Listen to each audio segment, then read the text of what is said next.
The Commission on Human Rights acknowledges the recommendation of House of Representatives Quad Committee to file charges against former President Rodrigo Duterte and his key allies, noting that no one must be above the law. The House endorsement pertains to the alleged extrajudicial killings during the Duterte administration. In a statement on Tuesday, December 24, the Commission on Human Rights says they have consistently monitored the testimonies, affidavits, and sworn statements of all resource persons throughout the 13 hearings conducted by the Quad Committee. The Commission notes that their mandate is to ensure human rights violations are actively addressed by the state and that perpetrators are held accountable.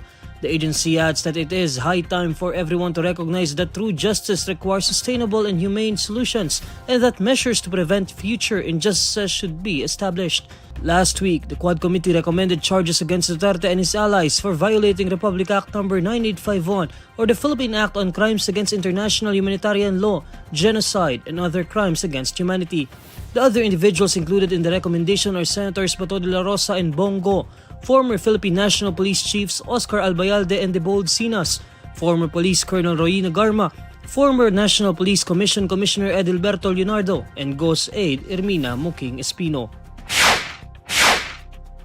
In order for the 2025 budget bill to be aligned with the Philippine Constitution, Senator Amy Marcos believes the executive branch needs to decide on slashing the funding for the Department of Public Works and Highways by at least 188 billion pesos. Article 14, Section 5 of the Constitution states that the government must assign the highest budgetary priority to education and ensure that teaching will attract and retain its rightful share of the best available talents through adequate remuneration and other means of job satisfaction and fulfillment.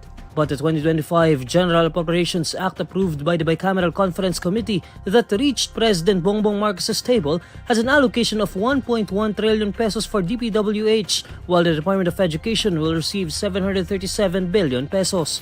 In a message to reporters on Monday, December 23, Senator Marcos said that the palace must slash at least 188 billion pesos from the budget of DPWH to not violate the Constitution.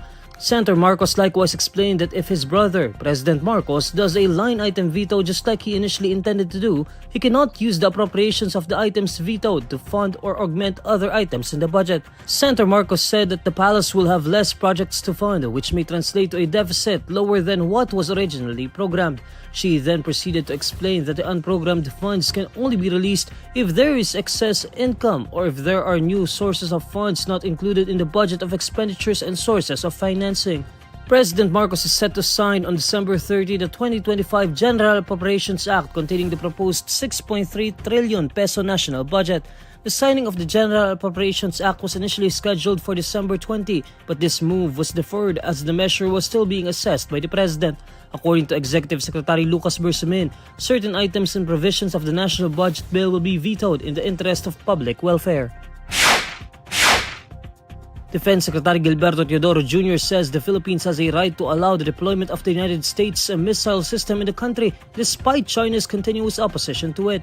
Teodoro's statement came after Chinese Foreign Ministry spokesperson Mao Ning expressed their opposition to the Philippines' reported plan to acquire its own Typhoon mid-range capability missile system. According to a report by Beijing-based publication Global Times, Mao said this move was an extremely irresponsible decision on the Philippines' part.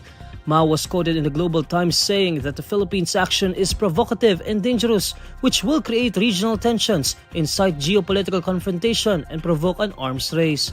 But Teodoro, in a statement on Tuesday, December 24, says the deployment of such weapons in the country is completely legitimate, legal, and beyond reproach.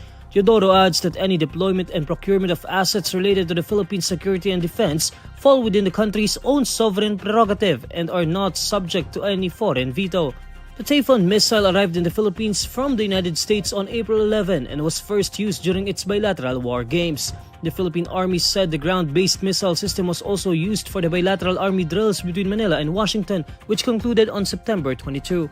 Teodoro also says that any plans of enhancement are part of the Philippines' comprehensive archipelagic defense concept on the basis of its own national interest and in accordance with its independent foreign policy.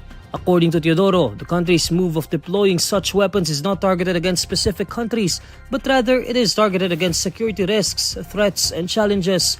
Furthermore, Teodoro says that the Chinese Communist Party must stop their provocative actions and withdraw their illegal presence from the Philippines' exclusive economic zone and adhere to international law if they are truly intent on reducing tensions and instability in the region. The deployment of such weapons comes amid mounting tensions in the West Philippine Sea due to Manila and Beijing's overlapping claims. Mount Kanlaon in Negros Island spewed ash once again on Tuesday, December 24, according to Phivolcs. Based on an update posted by Phivolcs on Tuesday, the ash emission from the summit of Kanlaon Volcano began at 11:37 a.m. and lasted until 11:48 a.m. It generated a 1,200-meter tall dark plume and rained ash over the south and southwest sectors of the volcano. According to Phivolcs, they have recorded 4 ash emissions and 25 volcanic earthquakes, including 4 very weak volcanic tremors from Kanlaon on Monday, December 23. Phivolcs says Kanlaon remains under alert level 3, which indicates magmatic unrest. This means that magmatic eruption has begun and may progress to further explosive eruptions. Kanlaon Volcano last erupted on December 9, producing a voluminous plume that rapidly rose to 3,000 meters above the vent and drifted west-southwest.